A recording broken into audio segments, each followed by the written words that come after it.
What you say? This is Trevino, and this is my factual opinion. Alright, this would be a good time to share with y'all how we got our first account. Right? So, we're going to call our first accounts our first sizable account, the restaurants. But our first actual account was an account we got at some luxury body shops, right? There's a guy, his name was James with Heavenly Touch. James, please forgive me for forgetting your last name, but you've been a big component into our development and Charleston Tidy's history.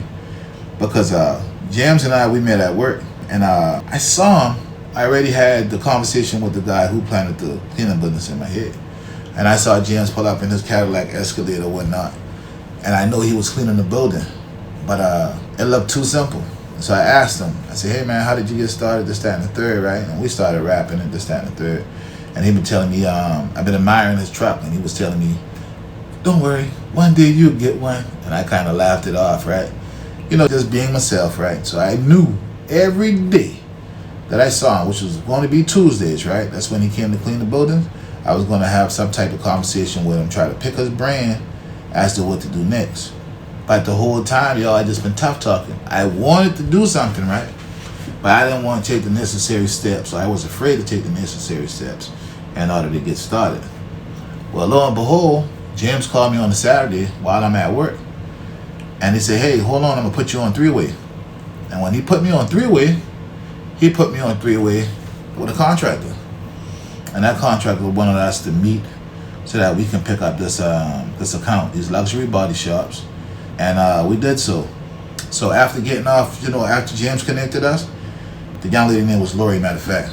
Lori and I, we had a conversation, and I called my wife. And my wife wasn't too pleased because we weren't prepared to start no cleaning company. We didn't have the LLC.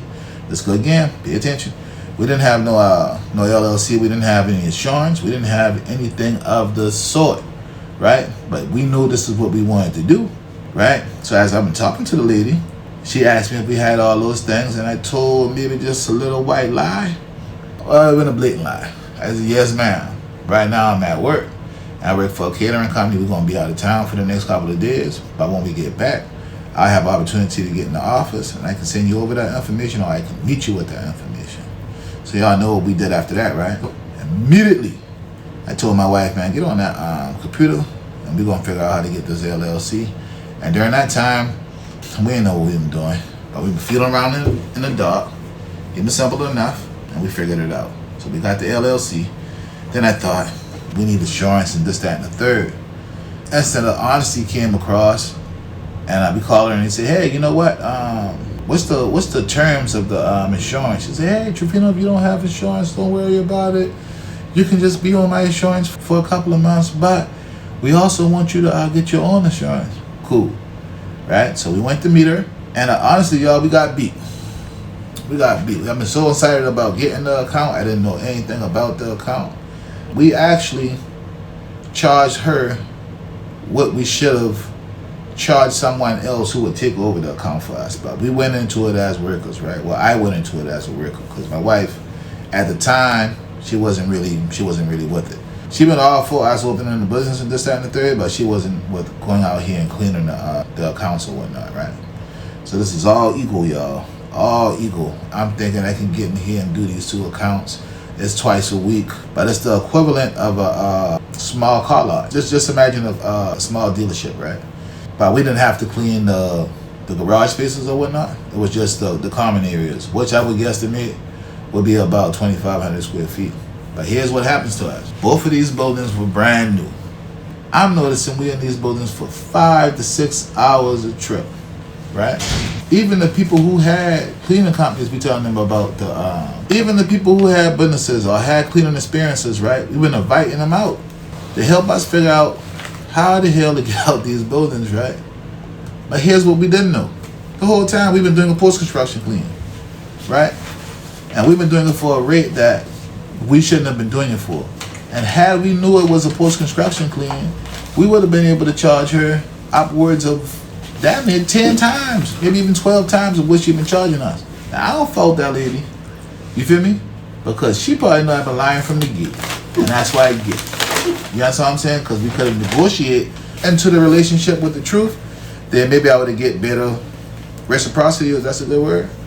But you reap what you sow. Anyway, we went back to the drawing board.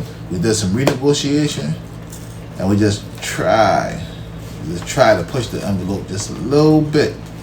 When I say a little bit, we tried to push the envelope by 2.5 times. And guess what? God. And once we saw that, then we know we've been on to something. And then I saw the young lady who was working at the restaurants or whatnot. They already now let me know she ain't doing a good job, right? Especially when I saw like a little teenager. The guy had to been like 13 or whatnot. He didn't have on the uniform. He clearly didn't know how to use the equipment. I've been intrigued by that little backpack vacuum. And I'm just thinking, what happens if I can get this account? And that's what James came in at. James said, I told James about what I saw. James said, oh yeah? You know, they offered me that account. I said, well, why didn't you take it? He said he wanted freedom. My apologies, James. I kind of just blocked that out of my head, man. You feel me? I've been saying to myself, I want the money. So James happened to know what the contracts were worth. And when he told me, I almost passed out. No exaggeration. I almost passed out. Sean, you remember that conversation? I do. So listen. So I went to see the HR director, not even knowing the proper chain of command. I know she was in charge of accounting. I know she was in charge of accounting, but she wasn't the decision maker as to who these accounts would go to, right? So I asked James. I said, James, who should I talk to? James pointed me to the same young lady. I said, bet, I'm going to give it a shot. But James reminded me, and thank you for this, James. He said, hey, Trevino, okay, whose name was the LLC in? I said, mine. He said, you got to be careful because you work for these folks, and that could be a conflict of interest.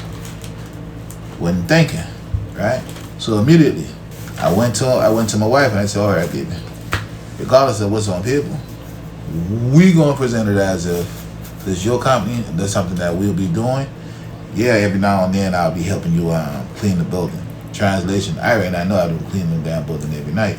But James already told me it would take less than an hour and a half to clean each building, right? The only thing is we had the time. And guess what, y'all? Out these 5 restaurants, it probably took us initially like 7 hours to clean. Was it 5 restaurants? 4 restaurants. So it probably took us like 6 hours to clean. But that's after we're in the height of wedding season. So if y'all know anything about catering, man, check this out. Wedding season gets hectic. You feel me? So that means I literally been working 14-hour days, and then I would go and clean the restaurant. Sometime my wife would help me now. I'm not gonna say she did. So that's where my daughter came into play. Let me stay on track though. So my daughter came into play. She didn't mind working, and then we hired our uncle. But he's a hit and miss kind of guy. He would come to work, but he would always have an excuse. And out of both of us was doing it, then it might be like 3.5 hours, but he would bring lunch. You know, that type of dude. But anyway, we got past that account. Before we go that far, let me say this part. The number that James presented to us that almost made me pass out, that wasn't available, right? The new company, JamPro, they came in and we had to go with, they wanted us to match that number. And I didn't have any negotiation skills or whatnot. I just noticed that I put myself in a position to say I had a business, I needed more accounts, and this just happened to be 7 days. And this is something that I know I can handle. And plus I have a relationship with everyone that works there. Not only do I have a relationship, now I got a great relationship. I'm revered around there. It's something serious. You feel me? And I think that's what helped us land the account. On top of the inside information that James gave us, right? Let me calm down. So that number that JamPro had to come, that we had to match behind JamPro, it wasn't so impressive, but it still made us extremely profitable. Seeing that little number, by times 7, times 4, right? Times 365 days a year, it added up, right? And it kind of shit my mind as to, oh, okay, this is how I can do this, because literally one account paid for the rest of the 3 accounts. Now you following me? And that's what made it a 6-figure process. So when y'all hear me share a story about how profitable we were in 6 months, I wouldn't say we were lucky, But I wouldn't say that was common either. But the way how we pick up the other accounts, then that involves some strategy. But we needed to go through these growing pains, and we did. But anyway, that's at least part one of how we started the cleaning company. And I hope y'all been able to unpack some jewels from that story. And I want to highlight three things, right? For one, we didn't know what we were doing. For two, we didn't have all of our paperwork together.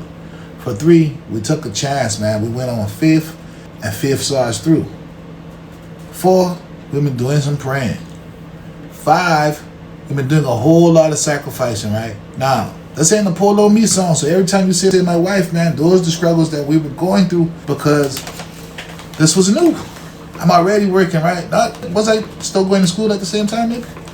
In the beginning, yeah. So I'm still going to school for a portion of it too, right? So things were unbearable. And at that time, I took on the attitude, with all ego now, I took on the attitude that this is something I can do by myself, right? And I think that's what bothered her the most, right? She wanted me to get some help.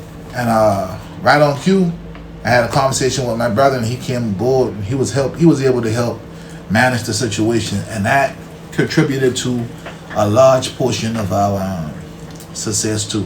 But anyway, just remember those things, man. If this is what you're doing, or this is what you want to do, sometimes you just got to step out on faith, and then sometimes you got to act on some of the stuff you know, and don't be afraid to ask questions. All right, pray and prosper.